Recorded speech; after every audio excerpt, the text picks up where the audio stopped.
नमस्कार, next 9 live देख रहे हैं आप और मैं हूं आपके साथ प्रज्ञा सिंह। बहुत बहुत स्वागत है आपका हमारे आज के इस खास प्रोग्राम में बात करेंगे एक बार फिर से श्रद्धा और आफताब के केस के। श्रद्धा वालकर के केस में आए दिन चौंकाने वाले खुलासे हो रहे हैं, लेकिन सवाल सबसे बड़ा यही है कि आखिरकार आफताब को कौन सी सजा मिलनी चाहिए। आखिरकार अपने लिव इन पार्टनर के 35 टुकड़े करने वाले बॉयफ्रेंड को क्या सजा मिलनी चाहिए जिसके बाद इस तरह के घिनौने अपराधों को रोका जा सके। क्योंकि श्रद्धा के साथ जो कुछ हुआ उसके बाद दिल्ली ही नहीं पूरा देश सहम चुका है। लगातार श्रद्धा के लिए इंसाफ और आफताब के लिए कड़ी से कड़ी सजा की मांग हो रही है। जहां एक और श्रद्धा वालकर के केस सुनने के बाद हर कोई सहम गया है, लेकिन जब से श्रद्धा का ये केस सामने आया है उसके बाद और भी कई ऐसे केस न केवल दिल्ली बल्कि देश के अलग अलग राज्यों से सामने आ चुके हैं। चाहे बिहार हो चाहे छत्तीसगढ़ हो, यहाँ पर एक के बाद एक ऐसी खबरें सामने आ रही है, ऐसे केस सामने आ रहे हैं जिसे सुनने के बाद ये भरोसा करना आसान नहीं है कि एक इंसान आखिरकार कैसे हैवान बन बैठता है। जिससे प्यार का दावा वो शख्स करता है, आखिरकार उसे की जान कैसे ले सकता है, और जान लेने से भी मन नहीं भरता कि उसके शव तक को नहीं छोड़ता। आफताब के लिए जहां एक और इंसाफ की मांग तेज होती हुई नजर आ रही है, तो वहीं दिल्ली पुलिस पर भी सवाल उठते हुए नजर आ रहे हैं। आखिरकार क्यों दिल्ली पुलिस शक के घेरे में आ रही है, और जहां एक और सीबीआई जांच के लिए मांग की जा रही है, लेकिन सवाल ये उठ रहा है कि आखिरकार क्यों आफताब ने इतने बड़े गुनाह को अंजाम दिया, क्यों उसने अपनी live in partner Shraddha Walker की जान ले ली। आज के इस प्रोग्राम में हम आफताब अमीन पुणेवाला की दरिंदगी की वो 10 ऐसी बातें आपको बताने वाले हैं जिसे सुनने के बाद आपका भी प्यार या फिर लिव इन रिलेशनशिप जैसी चीजों से भरोसा उठ जाएगा। बिना किसी देरी के प्रोग्राम की शुरुआत करते हैं। बता दें कि लिव इन रिलेशनशिप को लेकर अब लगातार क्वेश्चन खड़े किए जा रहे हैं। यहाँ पर कई लोगों का ये कहना है कि अगर श्रद्धा ने पहले इस चीज पर ध्यान दिया होता, अगर वो लिव इन रिलेशनशिप में नहीं होती तो शायद वो आज हमारे बीच होती।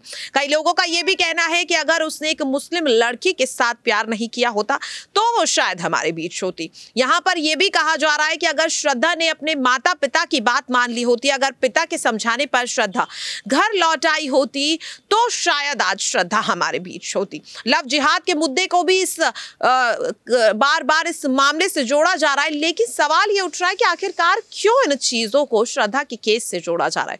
क्योंकि यहाँ पर साफ तौर पर कहा जा सकता है कि आफताब ने जो कुछ भी किया उसके लिए लव जिहाद रिलेशनशिप को दोष देने से बेहतर होगा कि आफताब की उस घिनौने माइंडसेट को समझने की कोशिश की जाए। क्योंकि आफताब अपने नार्को टेस्ट हो, पॉलीग्राफ टेस्ट हो या फिर पोस्ट नार्को टेस्ट, इन तीनों टेस्ट में आफताब ने यह कबूल किया कि उसने श्रद्धा की जान ली क्योंकि श्रद्धा उसे छोड़ना चाहती थी।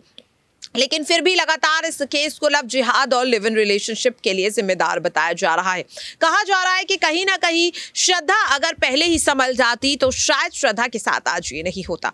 लेकिन यहाँ पर अगर आफताब की बात करें तो आफताब अपने कबूलनामे में ये साफ कह चुका है कि श्रद्धा उसे छोड़ना चाहती थी, लेकिन आफताब नहीं चाहता था कि श्रद्धा उसे छोड़े। आफताब ने उसे समझाने की कोशिश की, लेकिन जब श्रद्धा नहीं मानी तो उसने उसकी जान ली। लेकिन उसने गुस्से में आकर श्रद्धा की जान नहीं ली, उसने पूरी प्लानिंग की। जी हां, मुंबई में रहने वाली श्रद्धा को वो पहले घुमाने फिराने के नाम पर दिल्ली ले आया और वहां पर उसे समझाने की कोशिश की, लेकिन श्रद्धा के साथ लगातार जब आफताब मारपीट करता रहा तो ये चीज श्रद्धा को समझ नहीं आ रही थी और आखिरकार उसने ये फैसला ले लिया कि वो आफताब से अपना रिश्ता खत्म कर देगी। लेकिन श्रद्धा को इस चीज की कोई भी आइडिया नहीं था कि आफताब उसकी जान ले लेगा। यहां पर अगर बात करें आफताब की तो आफताब ने सबसे पहले जो यहाँ पर उसकी दरिंदगी की अगर बात करें तो यही सबसे बड़ी दरिंदगी है कि उसने श्रद्धा को झूठ बोलकर वो मुंबई से दिल्ली लाया। इसके साथ लगातार उसके साथ मारपीट करता रहा। यहाँ पर अगर दूसरी दरिंदगी की बात करें तो उसने श्रद्धा के साथ रिलेशनशिप में होते हुए और 20 से ज्यादा लड़कियों को उसी डेटिंग ऐप के जरिए वो यहाँ पर डेट कर रहा था, उनके साथ प्यार कर रहा था जब वो उसी डेट पर श्रद्धा से मिला था। जी हाँ, श्रद्धा और आफताब के प्यार की शुरुआत बम्बल नाम के डेटिंग ऐप से ही हुई थी। लेकिन श्रद्धा को ये नहीं पता था कि स्वीट और स्मार्ट दिखने वाला आफताब उसके अलावा और 20 से ज्यादा लड़कियों को डेट कर रहा है। श्रद्धा की हैवानगी की अगर तीसरी बात करें तो जब उसने श्रद्धा की जान ली उसके बाद वो इतना ज्यादा हैवान बन गया कि श्रद्धा की जान लेने के बाद खौफ खाना तो छोड़िए, श्रद्धा की जान लेने के बाद उसने वहीं पर शराब पी, अल्कोहल पिया और वेब सीरीज देखी। जी हाँ, श्रद्धा की जान लेने के बाद वो यही नहीं रुका, उसकी दरिंदगी की अगर पांचवी बात करें तो श्रद्धा की जान लेने के बाद उसने वेब सीरीज देखी, सो गया और अगली सुबह उठकर उसने ये सोचा कि आखिरकार श्रद्धा के शव को ठिकाने कैसे लगाया जाए, जिसके लिए उसने चाइनीज चॉपर मंगाए, एक आरी भी मंगाई और उन्हीं से श्रद्धा के शव को काटने के बारे में सोचने लगा। उसकी अगर दरिंदगी की छठी यहाँ पर कहानी आपको सुनाए तो वो छठी कहानी है कि उसने सबसे पहले श्रद्धा के शव को पूरी तरह से निहारा और ये सोचा कि आखिरकार सबसे पहले उसके शरीर के कौन से अंग को उसे काटना चाहिए। शुरुआत उसने श्रद्धा के हाथ से की और उसके बाद एक एक कर उसकी बॉडी के पीसेस करता रहा और उसके 35 टुकड़े कर डाले। यहाँ पर आफताब का मन जब इतने से भी नहीं भरा तो वो उसके सर का यानी कि श्रद्धा के चेहरे का मेकअप करता था, जिससे ये साफ नजर आ रहा है कि आखिरकार वो कहीं ना कहीं एक साइको लवर भी था, क्योंकि अपनी पार्टनर की जान लेने के बाद आखिरकार उसके सर को अलग कर दिया और फिर उसका मेकअप कर रहा है। काफी ज्यादा शॉकिंग ये बयान है, लेकिन हाँ ये सच है। आफताब ने खुद ये कबूल किया कि वो श्रद्धा के चेहरे का मेकअप करता था, उसे फ्रिज के ऊपर रखकर। इसी के साथ यहाँ पर अगर आफताब की दरिंदगी की 8वीं कहानी की बात करें तो 8वीं कहानी है कि उसने श्रद्धा के सर को फ्रिज पर रखकर वो उसे घंटों निहारा करता था, जहां एक और खून देखकर या फिर यूं कहीं डेड बॉडी देखकर लोगों को चक्कर आने लगते हैं, घबराहट हो जाती है। ऐसे में आफताब श्रद्धा के चेहरे को घंटों निहारता रहता था।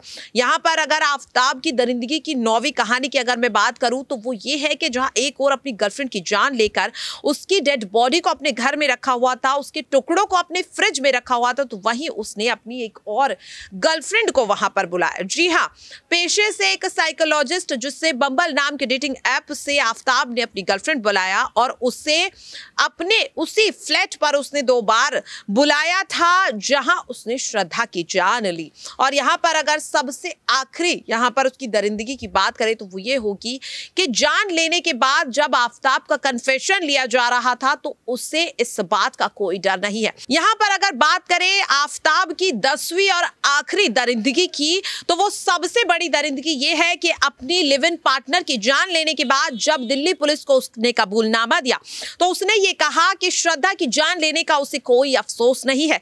इस मामले में अगर उसे फांसी जैसी कड़ी सजा भी दे दी जाती है तो उससे कोई अफसोस नहीं होगा।